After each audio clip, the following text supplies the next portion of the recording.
and welcome to ET Now Hangouts Season 2 with me, Ankita Saxena. Well, from calling out brands for unethical marketing to flagging off crazy high levels of sugar, many court cases later, Revanth Himatsinka, aka foodpharmer, is all set to launch his own clean food brand named Only What's Needed or OWN. A one of its kind brand that is co-created with the very people it serves, which is you and I. And today I have Revanth with me in the studio to tell us more about OWN and his entrepreneurial journey. Hi Revanth, welcome back. Thank you for having me. Third time here. Exactly, third time here. And in fact, the first time you ever did a podcast, you ever came on TV was with us. Now this time you're coming and you're coming out with your own new brand. We'll talk all about it. In fact, it's come a full circle. You started out with calling out brands for their marketing, their labels, misleading advertising, high levels of sugar. But now you've literally put yourself in the spot by coming out with your own clean brand, which is called OWN, Only What's Needed. Yeah. Talk to us more about your label, Only What's Needed.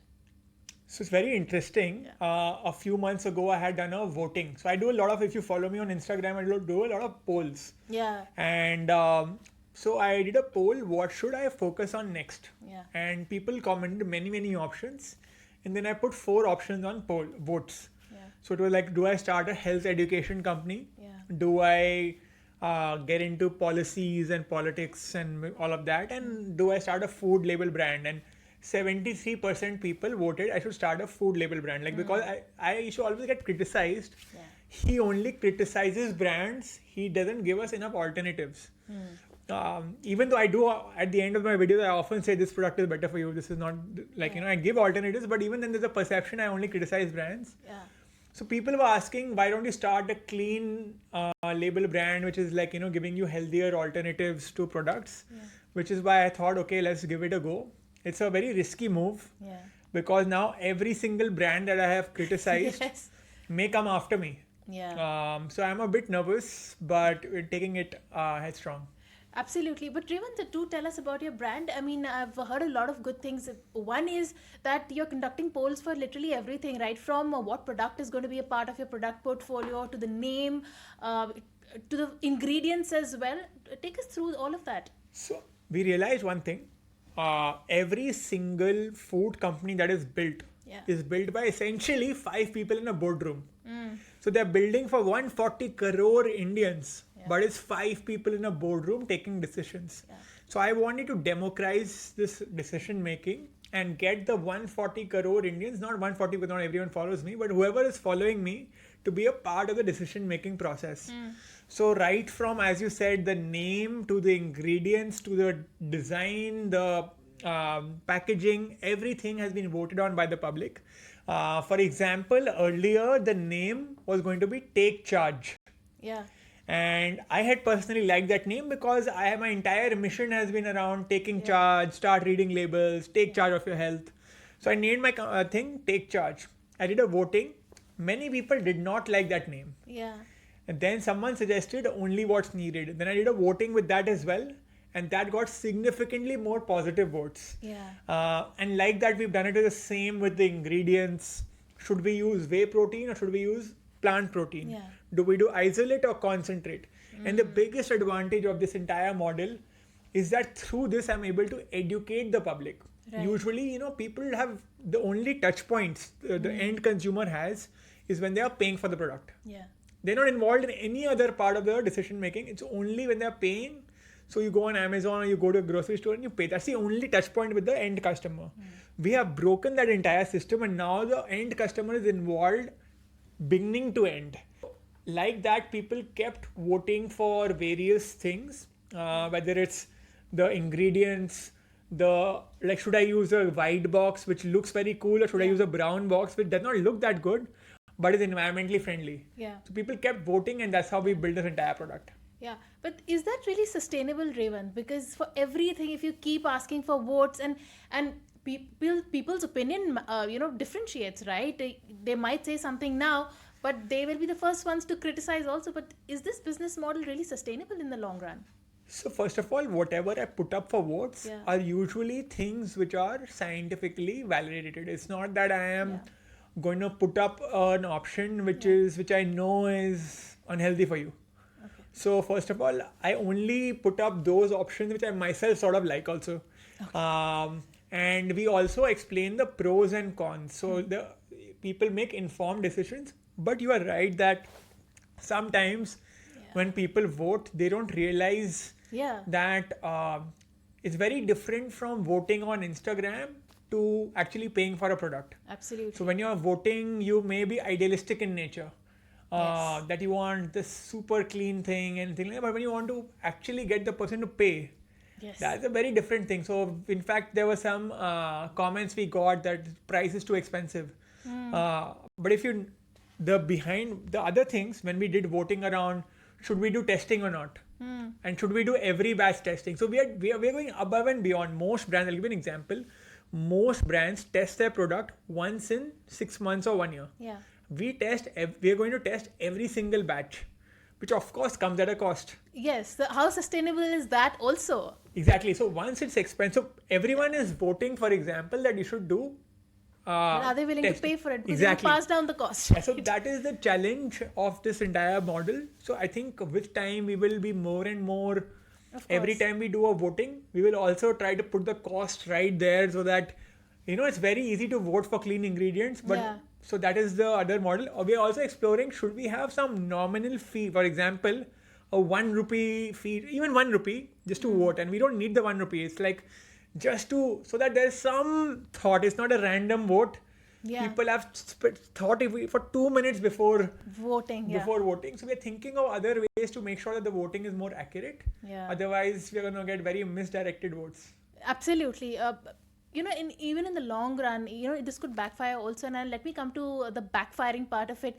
You mentioned it right at the start. All the brands that you've had a go at, they're all waiting and watching out for your brand to come out, and you'll be on their radar. In fact, a lot of people also, they have a certain perception of you, so there is no room for error there, right? It's, to be very honest, quite scary. You're walking on eggshells, literally. Yeah, I'm literally walking on eggshells because all these brands which I have criticized, they are waiting for this moment. They're like, okay, now all this time he criticized our products. Now what if now they can thrash my product? And I am genuinely scared because who knows what can happen, because so far they've not been able to fight with me essentially on a legal or in terms of winning anything legally or winning anything in a public perception wise. So they may now come after my products. For example, I'm genuinely scared. What if some company mixes something in my product, or what if they post? That is an extreme case. That's a very extreme case. But on a more realistic case, what if they run campaigns around getting hundreds of people posting 1-star reviews on Amazon? It's a very easy thing to do. Or many people get cockroaches in their protein powders or various other things. It could be planted, you're saying? Yeah, it could be planted technically. So what if someone just circulates a video ki अरे मैंने food pharma का protein खरीदा and उसमें I got a bug. So who knows whether things like these can happen. Now I am still going with. But you must be having some plan of action to insulate yourself against all of this, right? You would have given it a thought, because you're literally just jumping into this. But you need to have a suit on, right? Yeah. I have given thoughts. Honestly, I'm doing everything with a positive intention. I am hoping that positive intention comes through. That's why we've also been super transparent, doing everything again through votes and things like that. Now, hypothetically, a video comes up where there is an insect in my protein powder. And there are two scenarios. One, there is genuinely an insect, and second is it's planted. Now, honestly, I don't know what the response would be, because I cannot even, confirm that it is planted. So I can never, so it will be very difficult. I don't honestly have a full plan that I have, a backup plan, this and that. I'm just doing everything out of good faith. So talk to us about the product portfolio. You just mentioned the protein is the first product that's coming out. Talk to us about that, and also what are the other products in the lineup? So protein is the first. The challenge with protein is that protein as an entire segment is usually just for the top 4-5% of India. It's a very expensive product. So I want to try and see if I can go into other segments as well. Like for example, either a biscuit or a milk mix, Yeah. which is Biscuits specifically, because you have been criticizing a lot of biscuits. yeah, I have criticized a lot of biscuits. Even milk mix, I Yeah. have been famous for criticizing. So I think biscuit especially is a category which a lot of Indians consume, crores Yeah. of Indians consume. Similarly with milk mix, which a lot of children consume, like the chocolate powder milk mix that Yeah. comes. So I think these may be some categories that I may explore if I can make a healthier version, with better quality ingredients. But because those are relatively more affordable, protein, Yeah. unfortunately, the category itself, Yeah, it's the raw expensive. material itself, like if I remove any margin, remove everything else, the raw material itself is so expensive that most people forget the end price, forget the MRP. Most people cannot even afford the raw material cost. Yeah. So it's a very challenging Of thing to course. start with. But once again, we started with protein because there's the most amount of mistrust with protein. You go to any 40-50-year-old, they'll be like protein mat lo, ye to steroid hota hai, isme to Yeah. chemical hota hai, and like things like that. So I thought ki now that people trust me, why don't I use that towards this? Yeah. Yeah. Yeah. So talk to us about, you've been talking about how expensive protein and the raw material itself has been. Talk to us about the price points now, because I feel like your whole idea of educating people and also starting with your own clean food brand is that all and sundry can consume it and more people can be educated. So it has to be a massy product, something that everyone can afford. What are going to be your price points? Because you also have to maintain your margins and you have to keep on going, right? And you need to have your cash flows in place for that, right? So we are sourcing the best quality ingredients. Yeah. Most of our ingredients are coming from Europe and Africa. Like the protein is coming from Europe, and so this becomes, of course, expensive. And it cannot be the protein, as I said earlier. It's not a very massy product by virtue the raw materials are itself so expensive. Yeah. So what I am trying to do is I can guarantee one thing, that for the quality of ingredients you get, Yeah. you will get it at the best price. Okay. For the quality of ingredients, most companies, they are putting artificial flavors. We are putting real cocoa. Yeah. So of course, real cocoa will be more expensive than an artificial flavor. Correct. Now, compared to any other brand that uses real cocoa, we will be cheaper. Okay. I cannot compete with a company that is using a lot of fake ingredients because they will always be much cheaper than I am. Right. Now, if you use better quality ingredients, plus we are testing every single batch across 7 to 8 criteria, it will reflect on the pricing. However, at the same time, I want to always guarantee for the quality of ingredients, we will be best priced. There will most likely be no other company which is using the exact same ingredients or using the same testing as we are doing, again, which will be cheaper than us. All of it is managed by you, right, from the manufacturing, and are you vertically integrated? How does that work? And talk to us about the distribution also. Is it going to be a D2C brand? Is it going to be an omni-channel brand? How do you plan to take that forward? So regarding the channels, I'll answer first. We're going to start with our website. Various reasons, because the easiest, first of all, like, I don't have to deal with any other third party person. Yeah. It's just my website. Okay. And it also reduces any, middleman costs involved, which is quite expensive. Yeah. So we'll start with that, but there is no like hard and fast rule that we are going to be only website. With time, who knows, we may enter quick commerce, we may enter e-commerce, we may enter retail stores as well. But the start will be with the website, for one, to maintain some control, two, to ensuring that we are using very good quality ingredients. So we want to make sure that pricing also we can control, because in quick commerce there's so much margins involved. It's very difficult. So that is the main idea regarding the channels. Regarding all, like, overseeing everything, of course, at the end of the day, I'm overseeing everything. However, of course, I do have partners involved. I cannot do everything from scratch. It's a very there's so many layers of the business that even I was surprised when I entered this. There's a website, there is a distribution, there's a trucking, there is warehousing. There are so many things involved. So I do have an operating partner which is helping me out. with the back end and things like that, who have more expertise than I do in those areas. Interesting. But all of this requires money to run the business. Talk to us about the funding. What are your expansion plans, and have you raised funds? Are you looking at raising funds? So currently, the operating partner that I have partnered with, they themselves have put in a small token amount of money, and that may last us maybe a few months, like 6 to 8 months, 1 year, and potentially, based on how everything is going, we potentially may raise funds after that.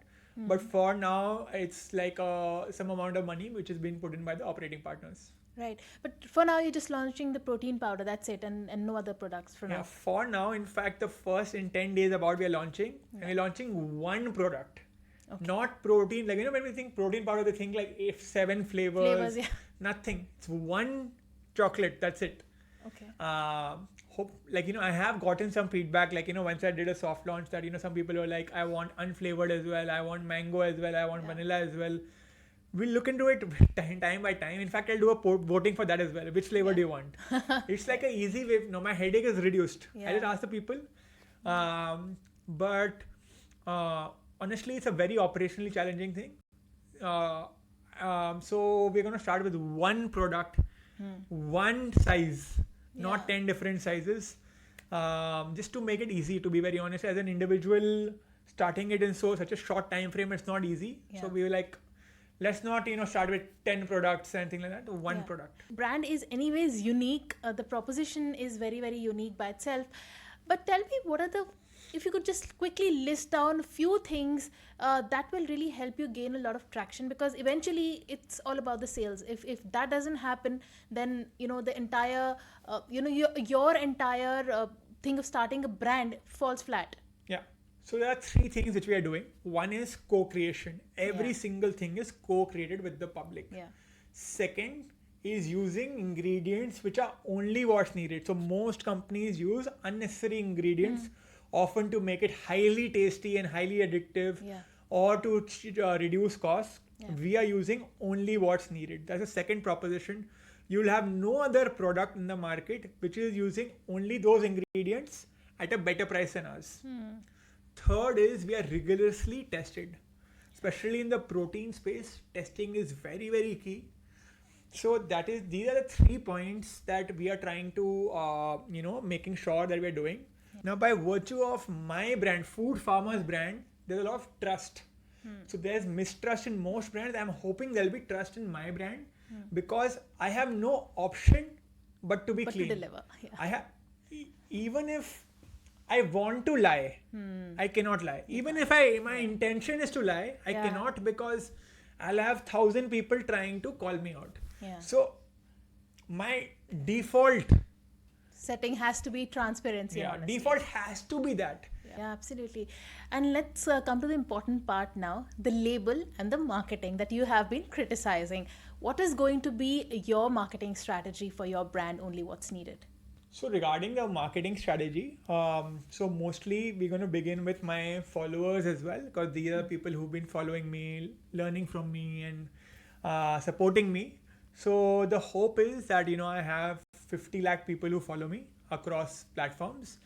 The hope is that the first few products that are going to be bought will be from those 50 lakh people itself. Then it's like I'm hoping that through their friends and family, there'll be a strong word of mouth. We'll also try to come up with a referral scheme, and potentially I'm going to explore some things around like having a college ambassador, and trying your best to have as much of word of mouth marketing, viral marketing, because unfortunately most companies spend most of their money to give to Mark Zuckerberg. I'm not saying we won't run ads, even we unfortunately may have to run ads in the future, but as much as possible, if we can minimize that, will be the goal, because if we are able to minimize it through my followers, through people who support me, it will also help me sell at a more reasonable price. Regarding labels, so I have criticized so many labels, so now it's time for me to build a label which I can hold and be accountable for. So that probably sets a benchmark. Exactly. My goal is not to create Only What's Needed label, my goal is to create a label which is a benchmark for every other company to follow. So I'm hoping that once I announce my label, every company that I've criticized looks at it not as a competitor, but okay, can I transform my label to this label? Interesting. So, for example, one is I have always criticized companies that every single label is in English, and only 15 to 20% of India understands how to read English. Yeah. So my label is also in English. However, we have a QR code where you can scan it and you can translate it into all the major languages in India. Okay. So that like that we are making it very inclusive. Yeah. We also have the nutrition label and the ingredient list in the front of pack. Every brand tries to make their front of pack look beautiful. Yeah. So no one will put the nutrition label in the front because it's not beautiful then. We are not caring about aesthetics. Our packaging, to be very honest, looks a bit ugly. But nutrition label is in the front of pack. Another point, FSSAI has a minimum font. We are using a bigger font than what the minimum is, just to make sure that it is clearly legible. You can clearly read it. So we are doing many things to make sure it's authentic. Yeah. We also put the exact percentage of ingredients there. FSSAI does not requiring you to put the exact percentage of all ingredients, but we put every single ingredient has the exact percentage. So you know exactly what you are eating, whether it's good for you or bad for you is the second point.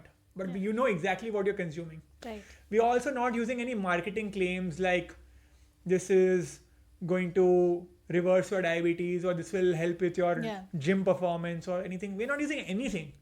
We're just putting what the ingredients are now. Whether it's good for you or bad for you, that's for you to decide. But I'm not claiming it'll make you taller, stronger, or anything like that. Yeah. Understood. Interesting. And I'm sure everyone is waiting with bated breath for your product to come out, and especially the label. Revanth, finally you've come on ET Now Hangouts Season 2, which is a season for startup founders, for the startup ecosystem. And you've come back as a founder now, as a young startup founder, as an entrepreneur. So tell us, what have been your learnings for all the young startup founders who are watching you? What have been your learnings and your challenges? But before I answer it, I'm going to say that I came in season 1 as an activist, as a social media activist. Yeah. Season 2, I'm as a founder. Yeah. Season 3, I hope I come in as a mega founder. I don't know what the term is. as a unicorn startup founder, maybe. Yeah, You're hoping for that. Maybe. But any advice which you said to use? First of all, I think I need advice right now because I'm also just starting up. It's not easy. But any advice is just that just focus on starting. I know it's cliched, but just focus on starting. There is that a lot of things you have to figure out, but no, every single thing does not have to be figured out by you. Yeah. That's something I learned. I used to earlier think like, I don't know how to manufacture a product. I don't know how to do website. I don't know how to do 100 other things. I don't know how to partner with Amazon. But you will find people. Yeah. You don't need to be an expert in everything. Earlier, I was scared that I don't know so much. So how will I do it? But I realized that you can partner with people who know things. I know it sounds very obvious, but too many people don't start things because they think that they need to know every step in the process. You know, like they say, to be successful, it's not what you know, but who you know. So I think it's exactly that. And on that note, Revanth, thank you so much for taking the time out and coming to our studio. And all the best to you for the launch of Only What's Needed. Thank you so much. Means a lot.